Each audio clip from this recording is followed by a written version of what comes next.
Hey, Chazz. Hey, how you doing? Doing well, thanks, man. We will get going here, and just a reminder, use the raise your hand function to get in the queue, and we will try to get as many questions as we can for each guy. And Andrew Jones, you are up first, so unmute yourself and go ahead. Hey, Chazz. Appreciate you taking the time to talk to us. Last couple of weeks, we've heard an awful lot about you and cross-training. Can you kind of take us through some of the different things that you're being asked to do right now and how that's gone for you? Yeah, I've been asked to do a number of different jobs out there. So I'm just trying to put our best players on the field at one time. So kind of moving me around a little bit, playing different positions. Won't really go into detail because it's game week, but yeah, I'm moved around a lot throughout the defense. Has it been a big adjustment, or has it been kind of a smooth process for you? No, it's been good. I enjoy it. I think it's putting me in a lot of positions to make plays. So just trying to make plays for the defense and win this game this week. Cool. Thanks. Appreciate it. Okay, let's go over to JB Ricks. JB, go ahead. Hey, Chazz, thanks for taking out the time. I mean, I got a simple question for you, just as far as the feeling of being in an actual game week, considering how this offseason went, how much of a roller coaster it was, and now for you guys to be just days away from playing real competitive football conference against a conference opponent. Like the feeling in practice this week, the energy right now. I mean, just describe what it's like right now for you guys. I know a lot of us, didn't think we'd get here, but, it is game week, and I think everybody's excited. I think it's a new kind of feeling in practice, new kind of air, knowing we're getting ready to play Saturday. So I think everybody just took it up a notch from what we're doing. So, everybody's really excited and ready to show out, go out there and play hard. So. All right, thanks, buddy. All right, Ross Martin, you're up. Hey, Chazz, what makes you an effective pass rusher, physically, mentally, all this good stuff? I think, for one, Coach Bateman puts me in a lot of positions where I can make plays. 2, I think I'm fast off the edge. And 3, I'm strong. 4, I've worked on my hands throughout the offseason. So I think just all those elements combined makes me a pretty effective pass rusher. Mentally, what's different about pass rushing? Because obviously this is relatively new for you other than last year. I mean, what's the approach you take with pass rushing? Well, I mean, you really got to take in the situation into account. What are they giving me up front? And then as far as watching film on the guy you think you're going to go match up against a lot of the game, reading his movements, how he plays, and just being able to use my hands and have moves pre-snap, try to win, get past and make plays.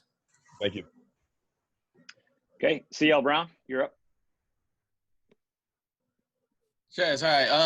I was curious if you could kind of tell us what it's going to be like to have no fans in the stands. Like how will you kind of generate your own hypeness, I guess, for lack of a better phrase, on the sideline and during the game? I think we'll just have to play off each other, really, on the defensive side of the ball especially. I think it'll be a lot easier to communicate because there will be no fans out there. We'll be able to get a lot more input from the coaches on the field during play. So I think that would be a good thing. But I think as far as the juice and everything of that nature, I think we'll just have to play off each other and not go to sleep out there with no fans. And how much of a difference would it make? Coach Brown was really advocating for allowing parents. He wants the NCAA to at least look into allowing parents to attend game, which wouldn't put obviously 60,000 seats, families in the seats. So how much of a difference do you think that would make if you knew that your parents were in the stand? I think it'd be a good feeling. I don't think my parents have missed any of my games throughout college or high school or middle school, Pop Warner. So I know a lot of the guys want our parents there. Hopefully we get that done and, be able to look up and see your family in the stands. That'd be a good feeling. All right, thanks. Okay, Greg Barnes, you're up. Chazz, what is your scouting report on Sam Howell and how he's improved since last year? I think Sam took another step this year in the offseason. I think, he's really dialed in with our receivers. The line's protecting well. So, I think his poise is still there. Been able to hit the deep ball a lot. So I think, I'm really excited to see how our offense goes out there and clicks this week. I know Syracuse has a new D coordinator, so it'll be fun to go out there. I think they're going to put up a lot of points. So we're just all excited to see how they do. And another guy I wanted to ask you about was Trey Morrison. Jay Bateman and Mac Brown have both kind of talked him up, and his ability to play really across the board in the secondary. How beneficial is it to have a guy like that back there? Yeah, Trey's good, really good. He's a ball hog. He can play a lot of different positions out there. So, it's definitely big to have him out there. Play nickel, play free safety, even play corner. To have a guy like that we can just move around on defense, I think he's, got a lot better from last year. And just hopefully he can stay healthy and make a big impact for us this year. Thanks, Chazz. Okay, last one for Chazz is Mark Armstrong. Mark, go ahead. Yeah, hey, Chazz, I know the excitement of game week you already discussed. Does it feel in some capacity like you're at the finish line just having made it this far versus feeling fresh and excited to start a journey? Like you're at the end of one journey too, aren't you? I think you could say that. With all the uncertainty around going into playing this year, to finally get here, and, we're actually going to go play a game is kind of a journey in itself. But no, really, we're just starting in all actuality. So, we're just really excited to go out there and play. And finally, it's game. We've been working hard throughout the whole off season, the summer. So we're just ready to go out there and play. All right, cool. Chazz, thanks so much for your time today. Thank you. You go ahead. Hey, Storm, thanks for taking out the time. There's been a lot of rave about the defensive secondary this year, based off what you guys have been able to accomplish in camp. What are you seeing firsthand as far as, the growth that you guys have shown over the past year and the obstacles you've had to overcome this offseason to develop into the secondary that Coach Mac Brown has been raving about so far? From last year to this year, it's a huge increase of, first of all, depth. That was the main thing that we needed last year. And I feel that now, we have that. We have guys on, safety, nickel, corner, we all can play. And then we have at least, another guy behind, every position that can play too. So from one position to the next, one person, one player to the next, we feel like there's no drop off in, anybody. So I feel like anybody can go in at any time, to keep each other fresh and, just compete. Do you believe that the secondary can be the strength of this defense in 2020? Yes, I do. I believe so. All right, thanks, buddy. Okay, Gregory Hall, you are up. Storm, what's your scouting report of the Syracuse offense? Well, right now we're, still looking at them a little bit. They're a spread type offense. They run the ball and pass the ball, I guess pretty much evenly.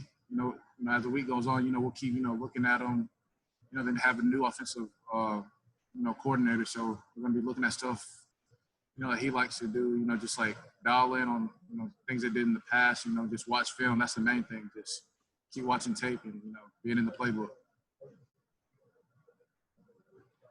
Okay, Andrew Jones, go ahead. Hey, Storm, I've been hearing your name a lot lately from Mac, and last week we had Coach Bateman on when they were asked about the guys that have really stood out the most, and your name's popping up a lot. How are you a better player now than you were perhaps at the beginning of fall camp?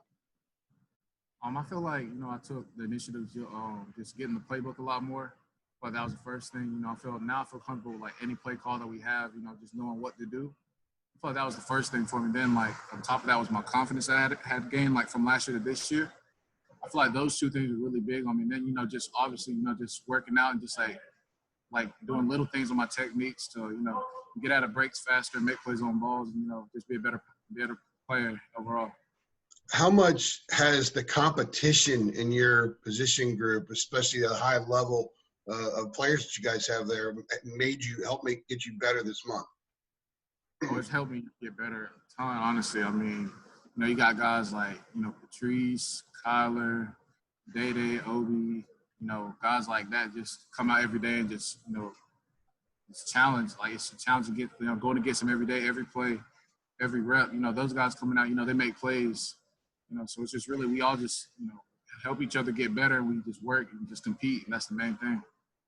Appreciate that. Thank you very much. Next up is Madeline Coleman. Madeline, go ahead.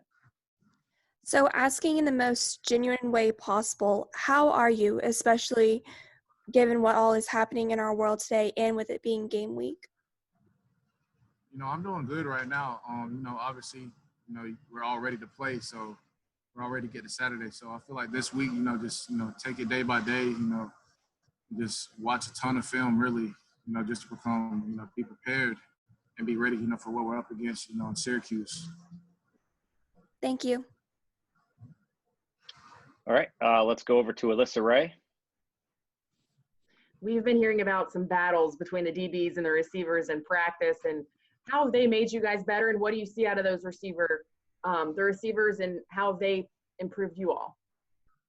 Going against, guys like Diami, Daz, Bo, Chaffrey and Antoine, those guys just, make you better, obviously, because, we feel like they're the best, like one of the best receiving groups in the country, obviously. So going against those guys and just, every one of those guys can do something different. Bo can, get the jump ball. Diami will just take off and run. Daz will just kind of shake you at the line and just catch you slipping. But, going against those guys, it just helps you, become ready for anything, really. So we feel like we're, as a secondary, ready to go up against anybody, since we go against our receivers. Okay, Storm, that's all we got for today. Thanks for your time. All right. Hey, Jordan. What's up? How y'all doing? Hey, man. Good. Thanks for joining us today. We will grab some questions here for you. And our first one comes from Ross Martin. So, Ross, lead us off with our offensive lineman. Hey, what's up, Jordan? Mac Brown has said a couple of times leading up to this week that the offensive line is what he's most nervous about, handling the Syracuse pressure and the lack of depth there. And how do you think things are progressing with building depth, with what y'all have leading into this game?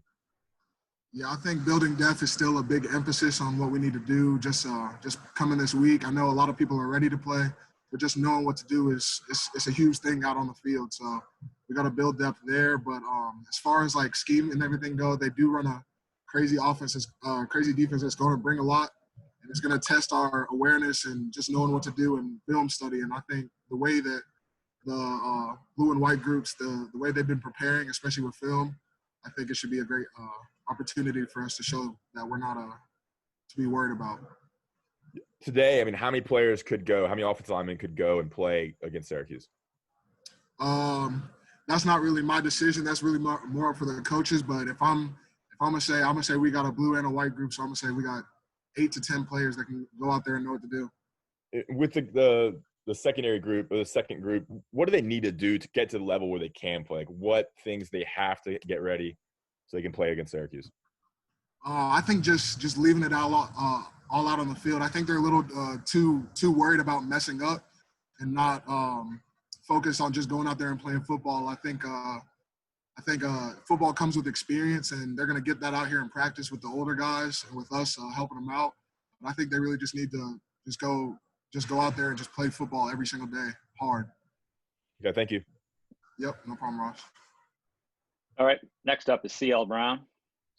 Hi, Jordan. How different has game planning been with since Syracuse was, basically a last-minute addition to the schedule in the way that they were, and that they have a new defensive coordinator, so it's not like you guys already have such a working knowledge, like you've had to kind of figure this out as you go along. How different is that than a normal conference game plan? Well, we have, like, in my time here, we have seen Syracuse before, so I do know, and there are a lot of us that are still on that team that played at Syracuse, I think 2-3 years ago. So we know some of the players that they have. They also have lost some players.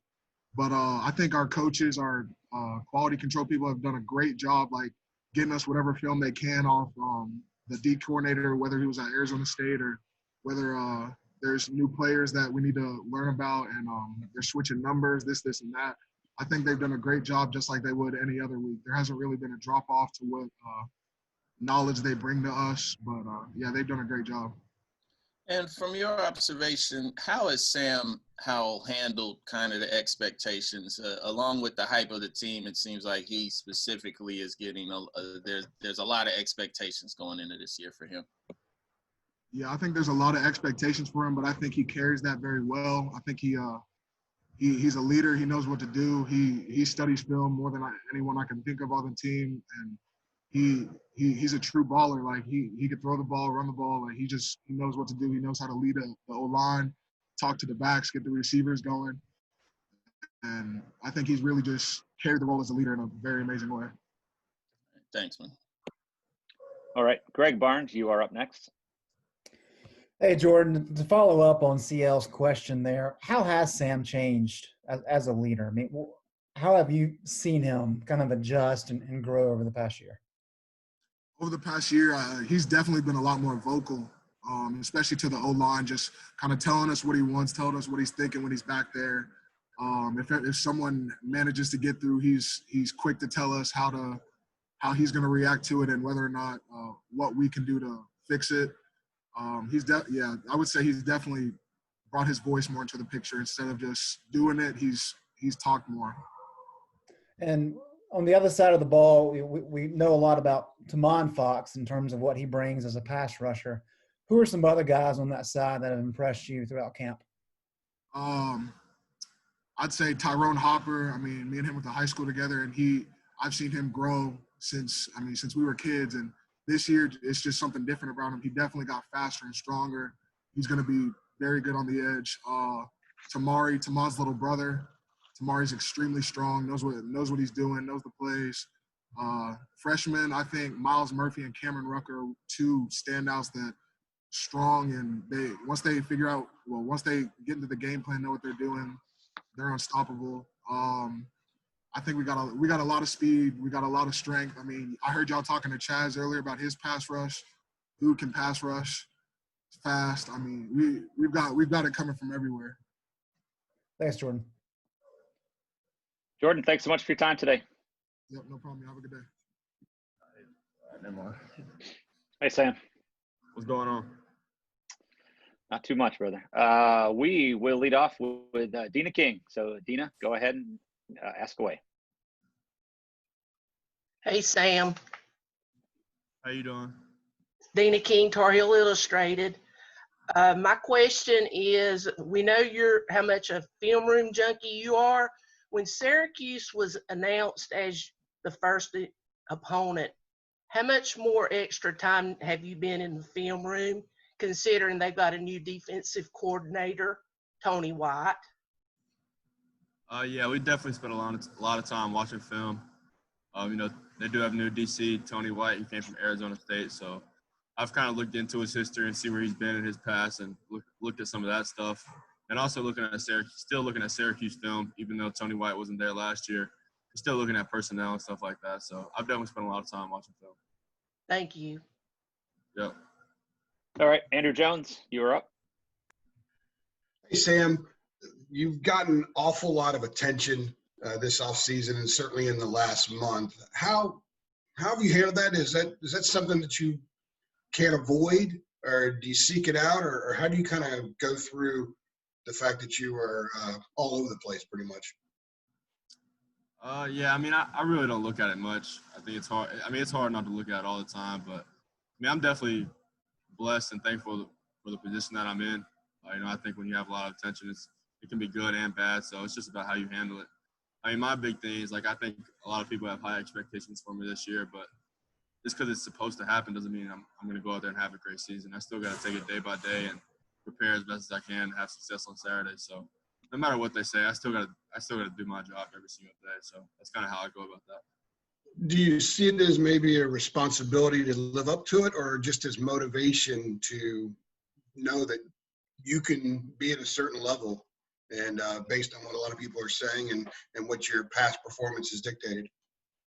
Yeah, to be honest with you, I really don't care about what anyone else says. I know the type of player I can be if I keep doing what I'm supposed to do. So no one's expectations are higher than my own. I set myself to a high standard, and I just go by that every single day. No matter if people are saying good things about me or bad things about me, I just stick to my own standard and my own expectations. Cool. Thanks. Appreciate it. Yeah. All right, let's go over to Luke Buxton. Luke, go ahead. What's up, Sam? Looking back at last year when you started the season for South Carolina as true freshman to this year, kind of wanted to see what, in your mind, biggest changes in your game on a physical kind of understanding of the game on a mental level, and then also on the kind of a confidence level in yourself. Yeah, I mean, I think the biggest thing is transition from year 1 to year 2 is like this time last year, I really had no idea what to expect. I had no idea what game day was like. I had no idea what game speed was like at this level. So I think this year, just having that 1 year under my belt has really helped me from a confidence standpoint and really just knowing how to prepare now, because last year I was kind of preparing for the unknown. Like I had people telling me how it was going to be and stuff like that, but until you actually go out there, you really don't know. So definitely just knowing exactly what it's like to play in a college football game it's definitely easier to prepare because now I know what it's like. Cool. Thanks. Yeah. All right, next up is Alyssa Ray. Alyssa, go ahead. Yeah, Sam, you guys have such a balanced offense. As a quarterback, how exciting is it for you to know that you have so many weapons surrounding you? Yeah, it's awesome. I'm truly blessed to have all these guys around me. I have so many good receivers here and 2 of the best backs in the country, I think. So, and our O-line's done a really good job. They've improved a lot since last year. So, and we can have all the weapons we want, but if the O-line's not doing their job, then it's kind of just a waste. So, O-line's really improved. So we feel good about what they're doing, and that just gives me the opportunity to spread the ball around to the athletes we have on this team. So we're definitely blessed to have all the guys we have here. Okay, next up is David Hale. Hey, Sam. I was curious. I've heard about some of your epic video game battles with your roommates. I guess you've played some of the guys that you were on the recruiting trail with, like Ryan Helinski, as well. Can you tell me a little bit about how competitive you are in those environments, and how much does stuff like that, just kind of unplugging from the world of college football for a little while, how important is that to you, and just sort of you're getting your mind right for what else goes on in the rest of your day? Yeah, I definitely take video games pretty seriously. I think just a good way to get away from football and just life in general. You kind of just wander off into your own like little space when you play video games. So it's definitely something I try to do from time to time. I don't play a whole lot during the season, but it definitely is just to give your brain a little break from really everything that's going on in the world. So, and I take everything serious from a competitive standpoint. I like to say I'm a competitive person. So no matter who I'm playing, no matter what game it is, I'm taking it serious. Is there like some smack talk when you're playing guys from other schools? Oh, definitely. It don't matter who I'm playing with. If it's some random little kids on the internet, I'm talking smack. It don't matter who it is. Do those little kids ever realize that it's Sam Howell that's talking smack to them? Nah, because my username isn't my name on a video game, so I can't leave any traces or anything like that when I'm talking smack. Smart. Thanks, man. Yeah. All right, let's go over to CL Brown. Hi, Sam. What do you see as the advantages and disadvantages of playing a game where there'll be no fans in the stands? From a quarterback's perspective, what are the advantages and disadvantages? Yeah, I mean, I think the advantages obviously is the crowd noise on the offensive side of the ball, but when you're playing at home, you really don't have any crowd noise when you're on offense. So really, I don't think there's any advantages at home of no crowd noise. I think it's all kind of disadvantages. I think when you go on the road, it's going to be easier to hear each other talk on the offensive side of the ball. So I think at home there really is no advantages and no crowd noises. I think it's just straight disadvantages. But at the end of the day, it's what we got to do this year. So if that's what it takes to play football this year, then that's what it takes. And kind of getting back to the expectations, who kind of keeps you grounded? Who tells you that, maybe not going as far as saying you're not good enough, but saying something like you can do better. Like, yeah, this was good, but you could do it this way. This would be a little bit better. Who's that person that kind of keeps you level-headed? Oh, yeah, kind of like I said earlier, I hold myself to a higher standard than anyone else holds me to. So, I mean, no matter if people are saying good things about me, I'm holding myself to a high standard. No matter if I have success on a play, there's still probably something on that play I could have done better. So definitely I would just say myself. Obviously, my teammates do a good job holding me accountable.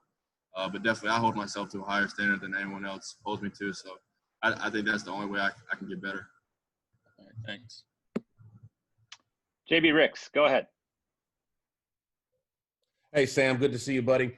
I got a two-part question for you. My first question refers to something that Mac Brown said yesterday in regards to how he had to be a leader for you guys as far as controlling his emotions during this chaotic offseason on whether we were going to play, whether we were not going to play, and, you know, people getting down on themselves or whatever, or, you know, just dealing with the anxiety.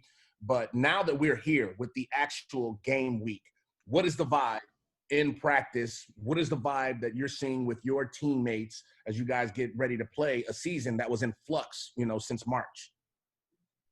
Yeah, we're definitely excited to be out here. Really, to be honest with you, it's kind of like a sigh of relief because there's so much unknown, and we really just had no idea if we were going to play.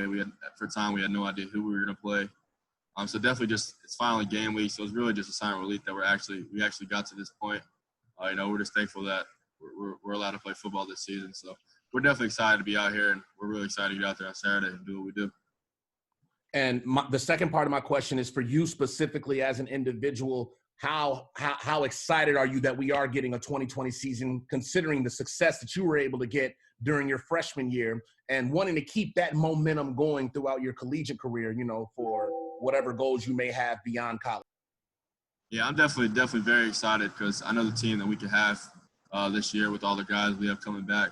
I think we have a really, really talented football team right now, and we have some really, really good coaches leading us. So I think really we can do whatever I think the sky's the limit for us this fall. So I was definitely disappointed when people were talking about, like, we might not play this year because I really want to have a chance to play with this team. You know, I think if we ended up playing in the spring, the team would have looked a little different with guys going to the NFL and stuff like that. So we really just want the opportunity for this team that we have to play, and we're getting that now, so we got to take advantage of it. All right, thanks so much, buddy. Good luck this year. Yeah, appreciate it. Okay, let's go over to Madeline Coleman. So I'm asking this in the most genuine way possible, but given everything that has been happening in our country and over the last several months, how are you? That's a great question. I think I'm fine now. Just knowing that we're having a season, we get to play. I think it was hard these past couple of months, just so much unknown. You didn't really know what to prepare for. You know, we had a whole game plan set in for UCF, and now we're playing Syracuse. So it definitely is hard. There's been so much change, but you know, I just try to stay positive and look.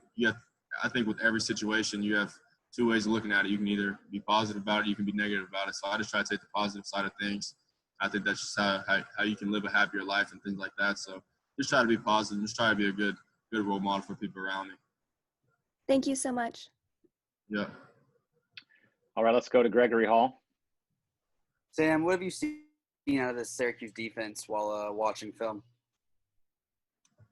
Yeah, I think that they have some talented players on their defense. I think Tony White, I haven't really seen him as a coordinator, but the defense they run, they do a really good job. You know, they do a lot of different things. They're very multiple. So I think it's a really, really good challenge for us. You know, I think the type of defense they run is different than most defenses. So it definitely is a great challenge for us. So we definitely got to be ready to go on Saturday. Mac has talked about y'all's offensive line as being kind of the last question mark on the offense. I was just wondering your take on how they've progressed and how many guys are ready to step in on Saturday. Yeah, I think they've done a really good job as far as progressing from last year to this year. I think they took most of the guys, really all the guys, took the offseason very, very serious. And over the time while we were all back home, they took that serious, and they were making sure they're working out. Like Brian Anderson, our starting center, he's come a really long way since last year. So we're definitely excited about him. And there's some other guys that have stepped up and really picked up their game since last year. So I feel really good and comfortable with all those guys that will be playing up there. All right, next up is Greg Barnes. Greg, go ahead.